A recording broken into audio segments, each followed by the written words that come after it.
Buenos días, tengan todos bienvenidos a esta jornada del día de hoy de geopolítica. Comenzamos aquí nuestra labor habitual a esta hora. Perdón. Martes 10. Momentito. Martes 10 del mes de mayo, tercera parte del mes número 5 del año 2022. Gracias por estar con nosotros para el compromiso de geopolítica hasta las 9 de la mañana. Recordando que estamos por todas las plataformas de EN Televisión, incluyendo entelevisión.com. También en simultáneo la naciondominicana.tv. El audio en Samantha Radio Online, que se repite a las 4 de la tarde. Y repetimos el contenido en nuestras redes sociales. Esta hora 26 grados de temperatura, llegaríamos a 31 grados en el curso del día, en las horas más cálidas del día. Caluroso esta hora, el cielo bastante claro, el día soleado aquí en la zona de la capital de la República. En el día de hoy vamos a conversar con el profesor Luis de León, que es aspirante a la candidatura presidencial del Partido de la Liberación Dominicana. Vamos a hablar con don Luis de León, que es también coordinador de la Fuerza Bochista. Aquí está Crachi, te calla. Aquí estamos, entonces, en un ratito hablaremos con don Luis de León. Bueno, en el ambiente noticioso mundial y nacional, ayer se celebró en Rusia un gran desfile con el día de la victoria sobre los nazis en la Segunda Guerra Mundial. Entonces, el mundo se concentró más que en la guerra, en lo que iba a decir el presidente Vladimir Putin en esa celebración, porque comenzaron a especular que Putin iba a declarar la guerra de manera oficial a Ucrania. Un asunto totalmente ilógico, porque ya tienen desde el 24 de febrero en guerra. ¿Qué importa que se declaren oficialmente o no? ¿Una guerra? ¿O que él iba a proclamar la victoria del ejército ruso en Ucrania, que tampoco lo hizo? Y que, bueno, una serie de tonterías que estaban esperando los países occidentales, que más bien cuando se habla de eso es Estados Unidos y la Unión Europea, que iba a decir Putin, no dijo nada de eso. Sencillamente trató de justificar las acciones militares que lleva a cabo Rusia, la ocupación del territorio ucraniano, en base a lo que siempre dijo, que era una acción preventiva para que la OTAN no se extendiera hacia el este, o sea, en este caso ya hacia Ucrania, por las implicaciones de seguridad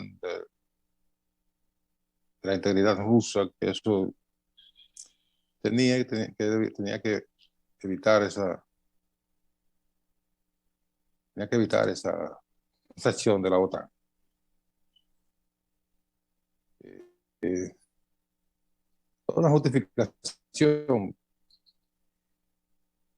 sobre la invasión, la ocupación, porque los rusos llaman una operación militar especial, pero es pura y simplemente una ocupación del territorio de otro país.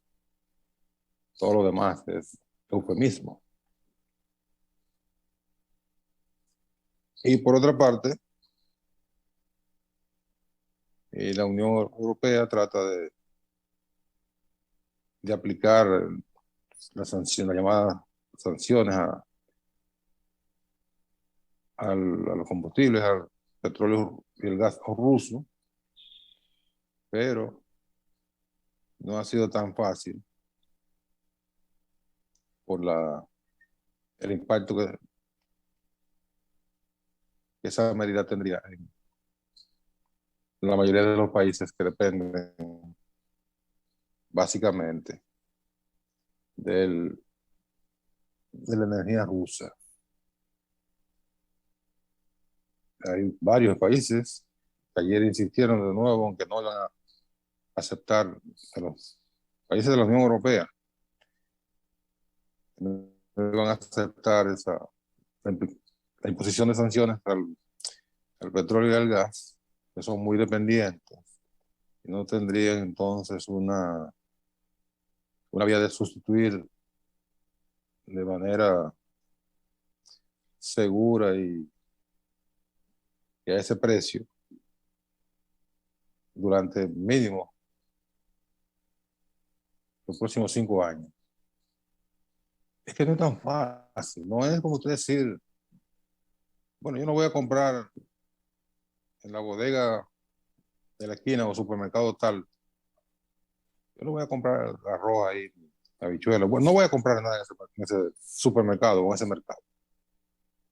Me voy a ir a comprar al próximo supermercado que me queda 4 cuadras después, pero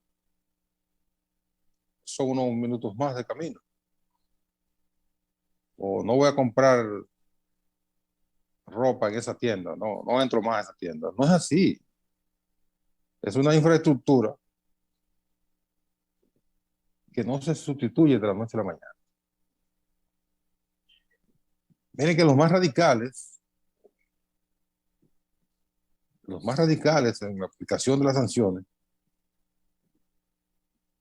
hablan de que sus medidas entrarían en vigor en el 2024. Estamos exactamente un mes antes de mediados del año 2022. O sea que estamos hablando mínimo 18 meses. Mínimo. Y como el cuento árabe, la anécdota árabe del caballo y el rey,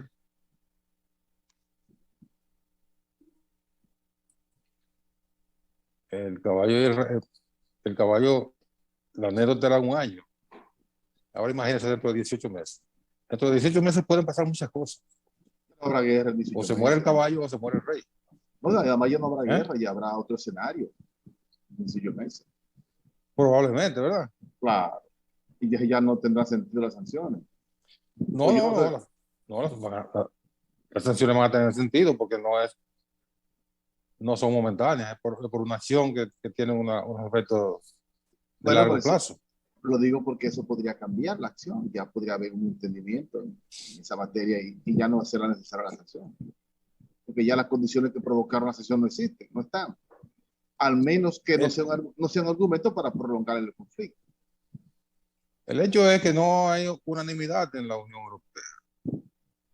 Ahora trataron de derivar las aplicaciones, las sanciones hacia las aseguradoras. O sea que todo barco que zarpa, tiene que tener, obligatoriamente tiene que estar cubierto por una póliza de seguro. Y todo avión que vuela.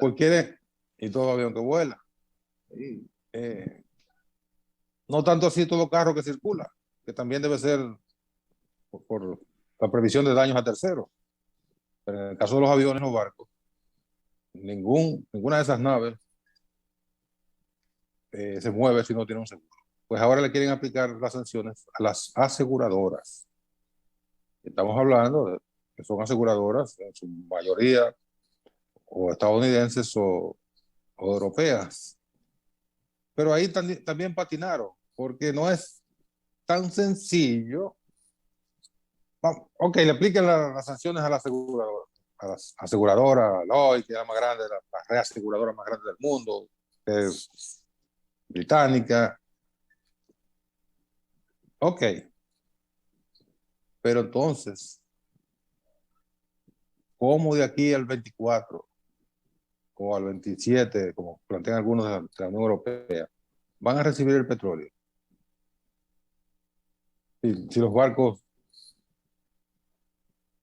no pueden moverse porque no tienen seguro, porque las aseguradoras europeas y norteamericanas van a ser sancionadas si aseguran esos aviones. Eso es un disparate. Mira que ni siquiera con el bloqueo a Cuba y las sanciones a Cuba que tienen 60 años,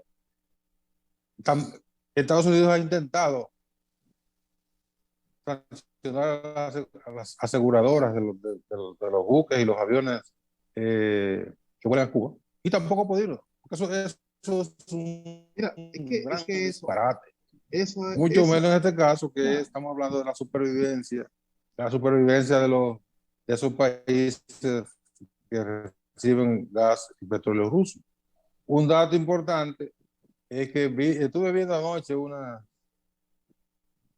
cómo, cómo se mueve cómo se mueve el mercado petrolero ruso, y ocurre que en el mes de abril vendió petróleo ya con la vigencia plena de las sanciones. Vendió petróleo por el doble de lo que vendió en abril del año 2021. El doble. Y las previsiones presupuestarias de rubro que tiene para el año completo, ahora ya apenas 10 días después de mayo, del comienzo de mayo, ya tiene la mitad de esos ingresos proyectados por petróleo para su presupuesto. O sea que ni fu ni fa. Bueno, es que eso es más que un deseo. Podrá afectar en algunos sectores importantes, sobre todo en lo que tiene que ver con las transacciones financieras, que es donde más le puedes afectar. Porque en este mundo global y de interrelaciones entre países, eh, tú tienes que valerte de terceros, ¿verdad? De otros países para las transacciones comerciales, que es normal en el mundo global, es decir, incluso de un continente a otro. Es decir, esa parte, porque pudiese aplicar, como se ha hecho, de manera ilegal, que eso va a provocar un rompimiento con, con el sistema de naciones. ¿Sí? Cualquier nación no puede decidir utilizar los fondos de un país, de un tercer país o de un segundo país en su territorio, porque ¿dónde está el estado de garantía que hay para el sistema financiero del mundo? Como en el caso lo hizo Inglaterra, lo hizo Italia y lo hizo los propios Estados Unidos con Venezuela. Pero Venezuela es un país de otra naturaleza que no es Rusia. Que no es Correcto. Rusia. Pero lo han hecho. Lo han hecho. Con Venezuela se hizo de manera abusiva. De manera abusiva. Bueno, eso es lo que está provocando, es que ya muchos países han parado las antenas y van a decir, bueno, pero yo no voy a negociar con un país o con países que por cualquier tontería, esto no es una tontería, obviamente, se me roban los fondos que tienen pendientes conmigo, que yo tengo depositado en esos bancos, porque ayer también en esas reacciones de intransigencia de la Unión Europea, acordaron congelarle a Rusia una cantidad aproximada de 650.000 millones de dólares pues, para la reconstrucción de Ucrania. 650 millones de dólares. Eso es mucho dinero. 650 mil millones. ¿Cómo va a ser? Para la reconstrucción de Ucrania. O sea que donde quiera que Rusia tenga una cantidad de dinero, que todavía le queda mucho dinero en bancos norteamericanos, en bancos europeos, lo tienen congelado y lo van a confiscar, porque no es una congelación, es una confiscación. Para no decir un robo, porque es un atraco. El nombre legal del robo. Claro. ¿Con qué derecho? Confiscación es un nombre muy bonito que se puede decir incluso en la iglesia, confiscación, no, eso se llama robo. Claro. Vulgar. Estás tomando por la fuerza algo que no es tuyo. Eso se llama robo, no es otra cosa. Porque nadie tiene el derecho de hacer eso. Que tú te imagines que los intereses norteamericanos, cualquier país del mundo diga, no vamos a pagar nada ahora. Vamos a coger lo que debíamos pagarle por X o tal razón. No, porque el sistema, entonces te repito, el sistema de naciones está en peligro si cualquiera puede hacer eso. O los Estados Unidos creen que los únicos que tienen derecho a propiciar y a promover eso son ellos. Deja de ser confiable, que los bancos, claro, el sistema bancario se cimenta en la confianza. Totalmente. De los ciudadanos, la economía por completa. La economía por completa se tiene en confianza. Tú tienes una reserva. Pero los bancos, por ejemplo, para decirte algo que todo el mundo usa. Si usted corre el riesgo que alguien le dé la gana de congelar los 10 pesos que usted tenga en un banco, bueno, la confianza suya en ese banco o en los bancos va a disminuir o va a desaparecer. Así es. Mira, tenemos al profesor Luis de León ya ahí en línea. Ya está el profesor Luis de León. Buen día, profesor. Hola. Buenos días, Nelson. Buenos días, Alejandro. Pero vamos a hacer la pausa porque ya son las 19. Vamos a hacer la pausa para regresar con ustedes con más tiempo. Así que vamos a la pausa y regresamos de inmediato con el contenido de geopolítica de este día a conversar con el profesor Luis de León, es aspirante a la candidatura presidencial del Partido de la Liberación Dominicana. Venimos ahora.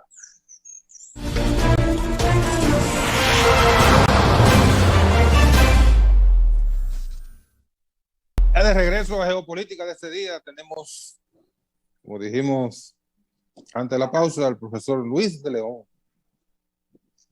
profesor universitario, dirigente del Partido de la Liberación Dominicana y aspirante a la candidatura presidencial de esa organización junto a otras 3 y otros 4. No, somos 6. No, son 3 y 3. 3 y 3. 3 hembras y 3 varones. Sí. Hubo ahí un equilibrio.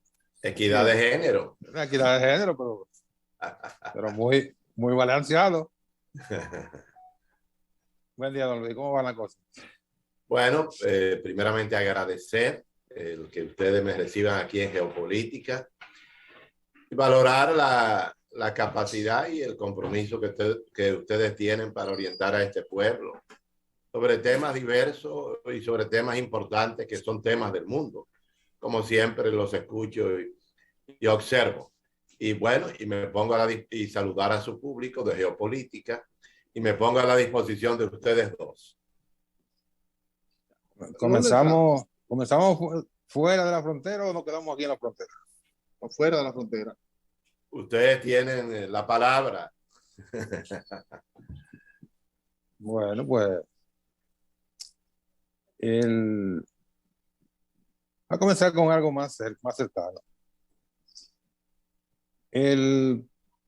Está prevista la Cumbre de las Américas el próximo mes en Los Ángeles, California. Entonces, Estados Unidos ha planteado la exclusión de Venezuela, Nicaragua y Cuba. El CARICOM se le ha revelado y ha dicho que si excluyen esos 3 países, no iría a la Comunidad del Caribe.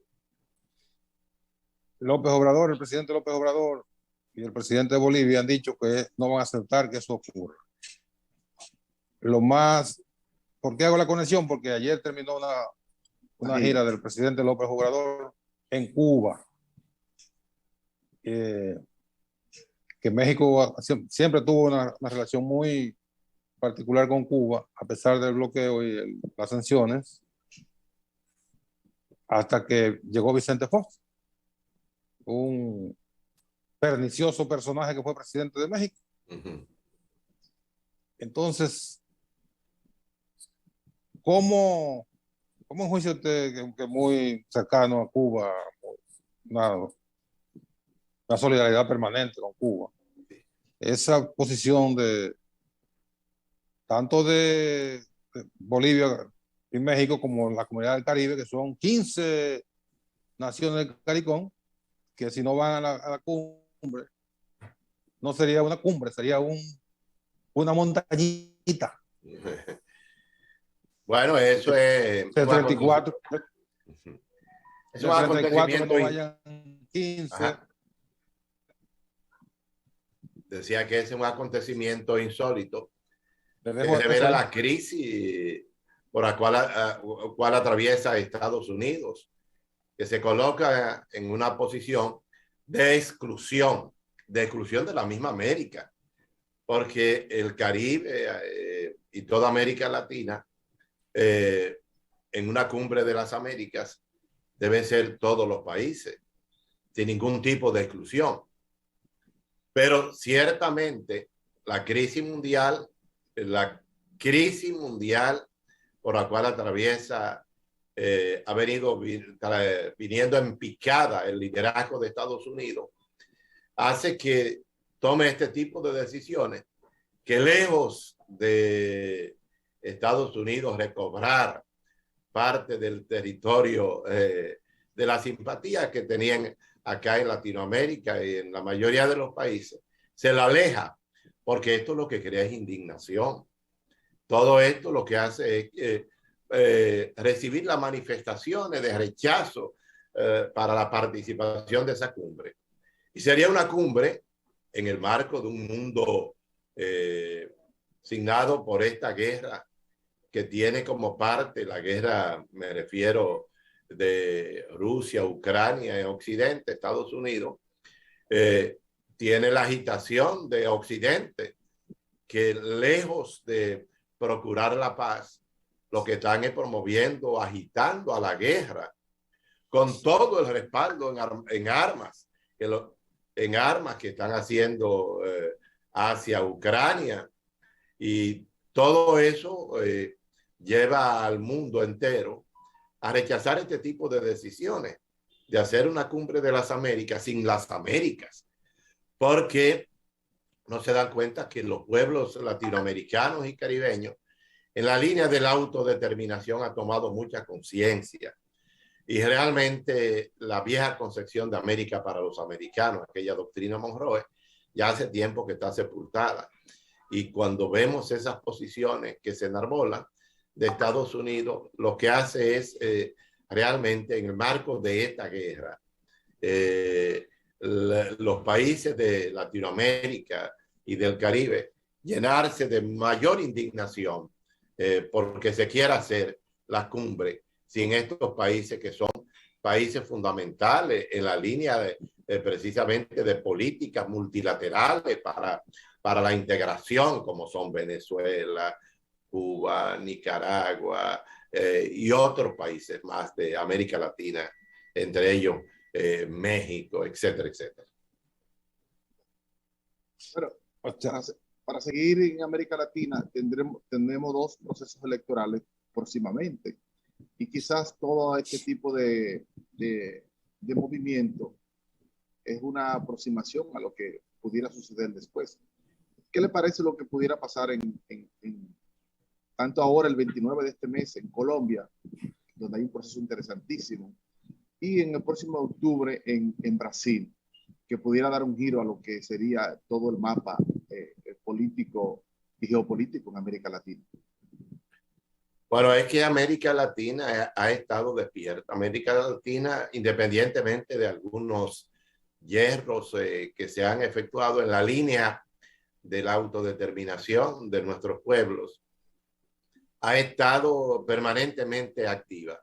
Y todo lo que se observa en Brasil es un hecho que Luis Ignacio Lula da Silva, después que se hizo todo aquel show, todo aquel aparataje que se hizo y todo ese fracaso estrepitoso, ya es un hecho para el mundo, que quien había comenzado una etapa de lucha contra la pobreza, sacando más de 30 millones de la pobreza en Brasil, que fue sacado del poder a la fuerza, ahora vuelve con el aval no solo ahora de su pueblo, en Brasil, sino del mundo entero. Lo mismo que con Gustavo Petro acá en Colombia. Pero todo esto muestra la voluntad de América Latina y del Caribe de ir buscando cada día esa post-independencia a partir de la independencia que hicieron nuestros pueblos, que es la post-independencia democrática, integradora, social, de equidad, de integración cultural, educativa hacia sus raíces. De manera que estos hechos que se dan en América Latina en los procesos electorales son el mejor mentiz de que una cosa es lo que piensa el imperio de Estados Unidos con su concepción autoritaria y otras cosas son lo que piensan los pueblos. Los pueblos están tras la búsqueda de su identidad, porque nuestros pueblos latinoamericanos y caribeños saben muy bien que realmente toda la historia en los últimos tiempos de este siglo XX ha sido para impedir la historia que ha desarrollado. La democracia cada día se abre paso más, lo que hace demostrar quién está en la verdad y quién está en la mentira. América Latina y el Caribe, como dijo el profesor Juan Bosch, buscará en la verdad su verdadera independencia, su verdadera libertad. Bueno, es un recorrido, un análisis bien certero, porque evidentemente Estados Unidos, aunque reclama ser el paradigma de la democracia, en la práctica ese paradigma solo se ejerce dentro del territorio de los Estados Unidos. Fuera es todo lo contrario. Es una larga trayectoria de lucha contra el giro de un gobierno. En el pasado, sabemos que sembró toda América Latina de dictadores criminales.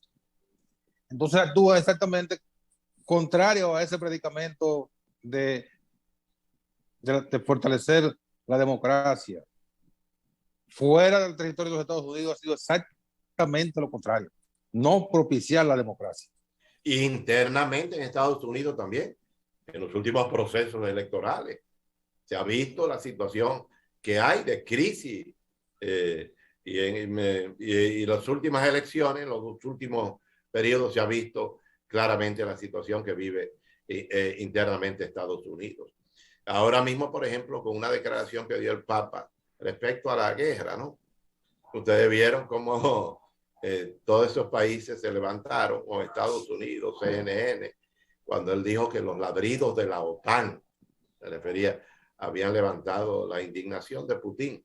Todo eso fue un andamiaje terrible, lo cual demuestra que no son países, que no es una democracia tolerante, no es una democracia cimentada en los pilares de la participación, de la identidad, de la diversidad, del respeto, la libre expresión y difusión del pensamiento, etcétera, etcétera.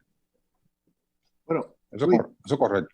Pasando al patio ya para aprovechar con usted, ¿cómo está el proceso interno?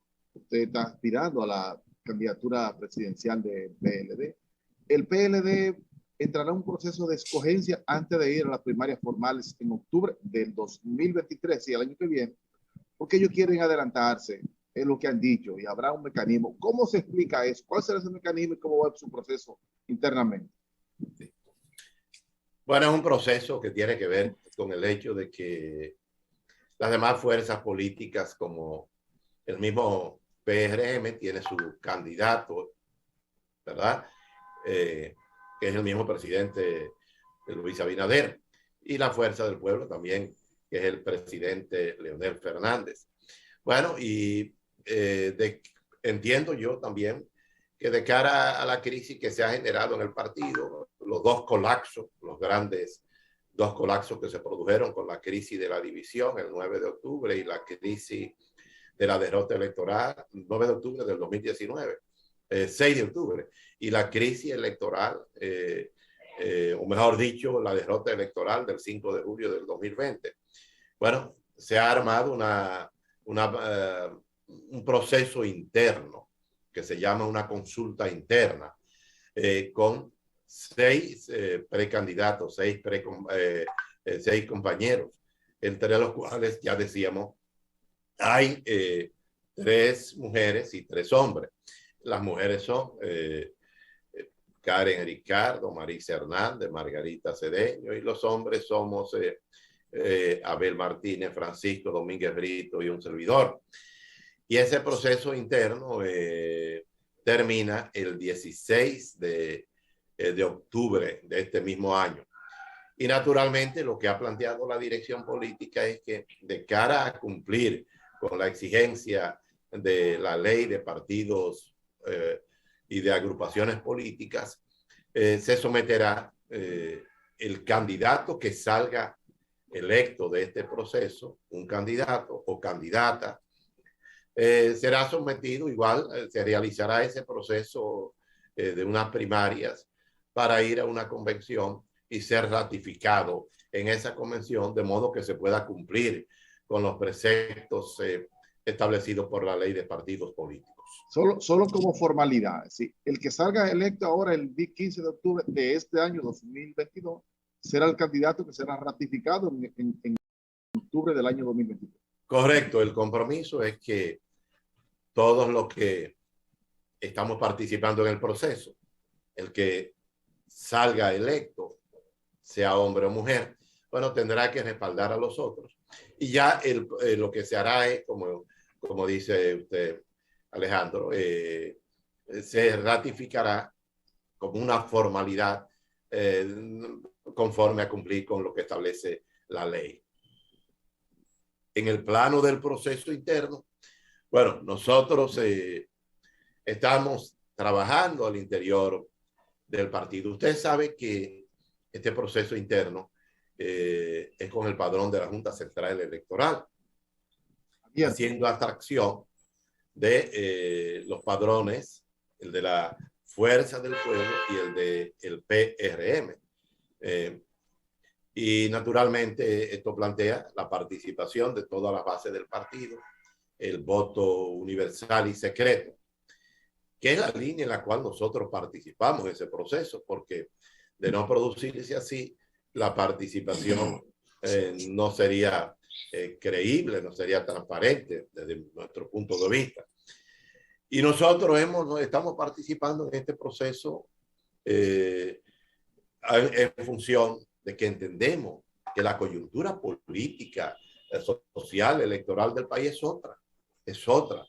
Y que en estos momentos nosotros nos hemos hecho apoyar de las bases del partido, nos hemos hecho apoyar desde el bochismo, desde el punto de vista de los valores éticos y morales y los principios democráticos, que en definitiva el Partido de la Liberación Dominicana, y así me lo hacen saber cuando vamos al interior del país o vamos a las circunscripciones de acá, el Partido de la Liberación Dominicana en este momento y el país se salvará por la puesta en marcha de los principios y los valores del bochismo.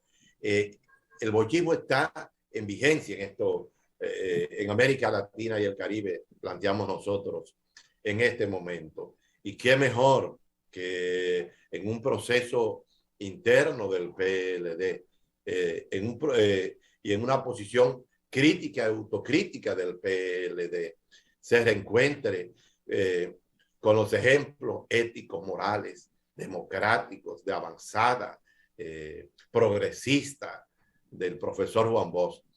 Y qué mejor también que en medio de una crisis mundial, la crisis de la pandemia, sus consecuencias de la crisis económica aquí con la inflación, la crisis que ha generado también, que genera la guerra, la crisis también que se está viendo acá con lo que es el aumento de la criminalidad, de la inseguridad. Qué mejor que una elección de carácter bochista que le dé al pueblo dominicano seguridad de reencontrarse con su historia y en función de todo lo que produjo los gobiernos del PLD, presididos por Leonel Fernández y Danilo Medina, el pueblo dominicano, en medio de esta gobernabilidad que se presenta fallida ante el país, el pueblo dominicano se reencuentre con su historia y reafirme las mejores prácticas políticas, los mejores desempeños sociales, transparentes, éticos en la sociedad dominicana, que realmente el pueblo, con su sabiduría, con su riqueza cultural, siempre piensa que el pensamiento político del profesor Juan Bosch dijo al fundar el PLD que el PLD nació para terminar la obra inconclusa de Juan Pablo Duarte. Mire, doctor, mire, yo quisiera Sí, pero sigue inconclusa. Nelson, yo quisiera porque me seduce esa parte. Y a mí me parece que pudiera ser incluso la salvación del PLD. Pero el PLD vino en una posición progresiva de negación de Juan Bosch. ¿Usted cree que en este momento el liderazgo del PLD, encabezado por Danilo Medina y el grupo que ha venido dirigiendo el PLD, está en condiciones de retomar la ética como bandera fundamental, como lo hizo Juan Bosch, para recuperar ese partido? ¿O todo lo contrario? Bueno, usted sabe que la política es una ciencia y la política, decía José Martí, es táctica y estrategia. Y los políticos que asumen la política en esa dirección saben que deben estar dispuestos a rectificar, asimilar las lecciones. Ahora mismo, y nosotros planteamos desde nuestra precandidatura parte de nuestra participación en el interior y a los barrios y a las circunscripciones donde vamos. Ahora mismo hay que propiciar la unidad. Usted sabe que nosotros como fuerza bochista, que tenemos 23 años en la vida política dentro del PLD, planteamos la necesidad de la unidad, de fortalecer la unidad en el PLD para evitar todo lo que ocurrió, de lo cual no vamos a hacer historia. Ahora mismo, ahora más que nunca, la República Dominicana necesita de la unidad de sus fuerzas políticas y sociales. Ahora más que nunca nosotros creemos que el liderazgo político debe contemplar la preparación de un bloque opositor para garantizar la gobernabilidad del país, que se podría ver en aprieto por lo que es la situación económica mundial, la situación económica particular, la gobernabilidad con sus grandes fallas que se está efectuando en estos momentos en la República Dominicana. Se necesita de la unidad y planteamos la unidad no solo del PLD, de la Fuerza del Pueblo, de las demás organizaciones políticas, para evitar que el radicalismo, que las posiciones sectarias y las posiciones fanáticas puedan minar la situación de la República, la situación de la crisis de la República Dominicana. Hay que garantizar que la República Dominicana continúe en democracia, continúe bajo la égida de este modelo, democracia electoral, porque precisamente la injerencia extranjera está detrás de la República Dominicana, que fue la que contribuyó a la división del PLD, nuestro punto de vista, en gran medida. Está detrás de que la República Dominicana y de que estos países cometen... Es complicado. Sí. Gracias. Nuestro líder histórico, el gran maestro de la política dominicana y latinoamericana y del Caribe, el profesor Juan Bosch, que por cierto, parte de esa problemática que usted plantea de la conferencia de la Cumbre de las Américas y la exclusión del Caribe, lo ha planteado el profesor Juan Bosch en su obra. El Caribe, refiriéndose a la dirigencia media del país, lo que observamos es una decisión a unirnos para evitar que el país colapse definitivamente. Hay una gran voluntad de aplicar, de poner en marcha Duarte y Juan Bosch, el gran referente, y no tengan duda de que esa dirección es que debiera ser la bandera de esta época, sobre todo la ética, pero están distanciados totalmente de esa práctica. ¿Cómo regresar como un hilo conductor? Yo pienso que eso no es posible ya en este momento. Bueno, recuerden, como decía el gran filósofo español Ortega y Gasset, el hombre y sus circunstancias. Son las circunstancias las que determinan, y la historia está plagada de muchos ejemplos. La historia dominicana, la historia de América Latina y del mundo, son las circunstancias las que determinan. Y recuérdese que independientemente de esas diferencias en esas dos organizaciones y en quienes las dirigen, independientemente de posiciones ideológicas o doctrinarias que se puedan tener, está la voluntad del pueblo dominicano, está la voluntad de las bases del partido, está la voluntad de la sociedad, que sabe muy bien que la gobernabilidad que llevó a cabo el PLD en esos dos liderazgos, es decir, Leonel Fernández y Danilo Medina, fue una demostración de que el país avanzó. Acá, fíjense ustedes, que la República Dominicana ha aprendido tanto que después de la Revolución de Abril de 1965, producto del golpe de Estado que se le dio al gobierno democrático después de la dictadura, el gobierno, el gran ensayo democrático con la constitución más liberal de América, no solo del Caribe, de América Latina, que fue emulado por el Cono Sur, la constitución del profesor Juan Bosch. Aquí no se han producido en el país ni golpes de Estado, ni grandes acontecimientos que puedan hacer retroceder el país. De manera que nosotros apelamos a la sapiencia del pueblo y de la sociedad dominicana, que sabe distinguir entre lo bueno y lo malo, que sabe rechazar entre todo aquello que le perjudica y escoger lo que le beneficia.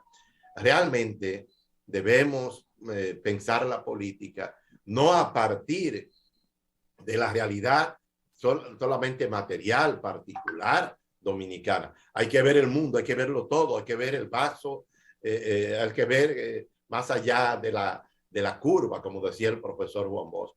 Hay que ver más allá del bosque y hay que darse cuenta que el mundo, ahora que se va a expresar la gran crisis de la pandemia, la crisis de la guerra, una situación que no se sabe si terminará en una guerra generalizada, cuál será la situación.